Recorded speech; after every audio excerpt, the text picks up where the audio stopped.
Vietnam and among other countries, most of the country along the equator, will be most affected, and life has been completely changed. So I don't think that I need to put out a political issue. It will be for the audience to draw from it.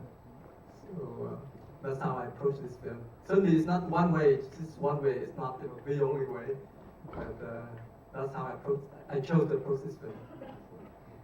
Vâng, tôi không có ý định là đặt cái vấn đề chính trị hay đưa một cái câu hỏi này ra về mặt chính trị. Thế nhưng mà tôi nghĩ là sau khi xem bộ phim thì tất cả chúng ta cũng đều đặt ra một câu hỏi là với một cái cuộc sống như vậy trong tương lai rất là gần thì chúng ta phải làm gì, và đó là cái thông điệp mà chúng tôi cũng muốn nhắn gửi tới những người xem, khán giả, để chúng ta cùng hành động một điều gì đó trong tương lai. Tôi nghĩ là cái thông điệp đó cũng là một cái thông điệp mà chúng tôi không có ý định trực tiếp đưa ra về mặt chính trị, nhưng mà để lại trong lòng người xem một câu hỏi. No question, actually, just a comment. I just want to congratulate you on the movie. I loved it. It was one of the visually most beautiful films I've seen this year or last, and I had a feeling that I was, drawn into another world and into a whole new experience, and that's what cinema is supposed to do. So thank you for that, and congratulations to the director of photography. It's a beautiful film to look at. Thank you.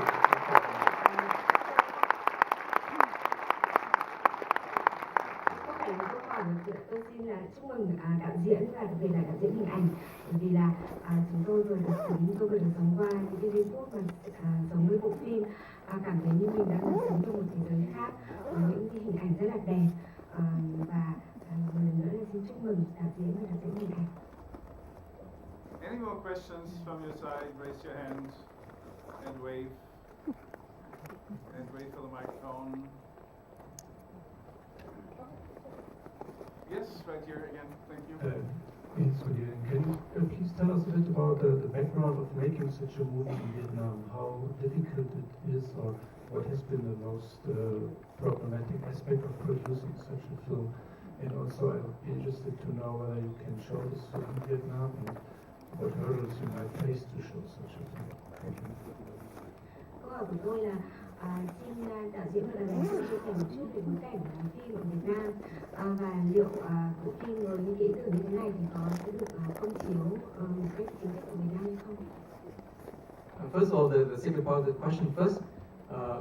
The film has been cleared by the censorship board, so that we don't expect any problem to get to the theater. Now the difficulty is how to bring people to the theater to see such a film. We don't have a big name star or anything sensational about the film, so it remains to be seen and it needs to be handled carefully. The production part, of course, working in water is only a challenge, and I would certainly give it more thought about that. But I think one of the most difficulty is the money, to get it come at the right time, and so that we won't have to stop the production, and that has been a big challenge. Besides that, working in this area, we have the tide go up and down twice a day, so the water moves very quickly, so we have to work very fast, and also working in water doesn't allow us necessarily to have on the heavy equipment, lighting equipment in particular, so Bao can improvise it with very little simple light, and then he can certainly talk more about that. So those are the mostly logistic difficulties, but on the other hand, in front of such a beautiful landscape, it's a lot of inspiration. We try not to just capture the sunset or just the typical postcard beauty, but we try to get down to something maybe can help us to tell the story visually without having to overly state our political viewpoint and anything like that.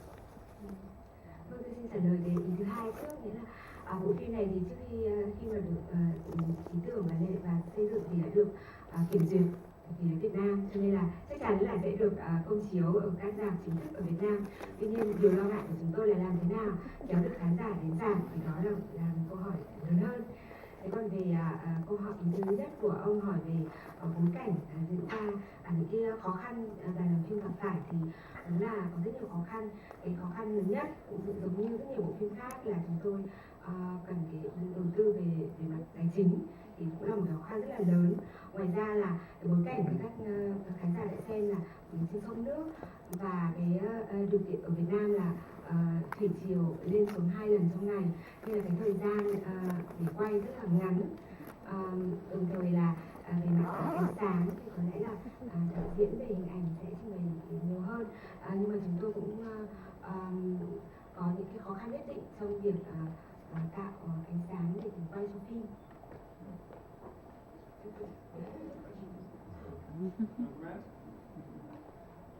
Oh, for a question.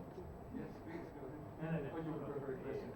Well, the question I would have is rather a remark, and I really thank you for showing a film that could be also, by the way, the future in this area.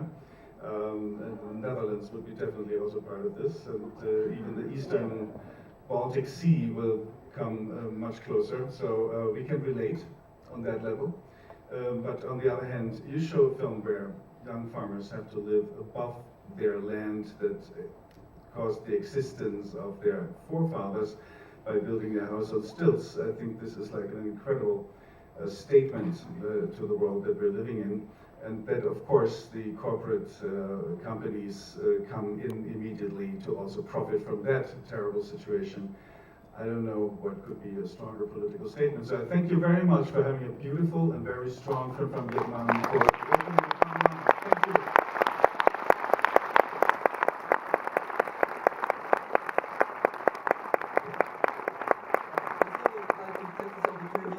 To thank the leadership of the Panorama program and the Berlinale International Film Festival, allowing us this chance to open our film on the world stage, and this is a really great honor for us to be in the opening night.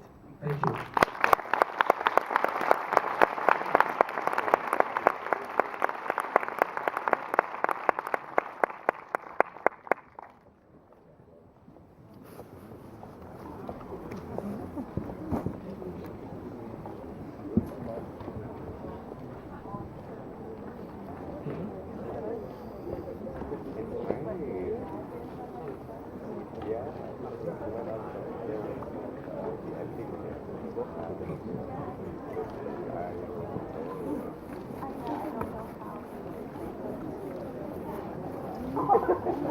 I keep telling you.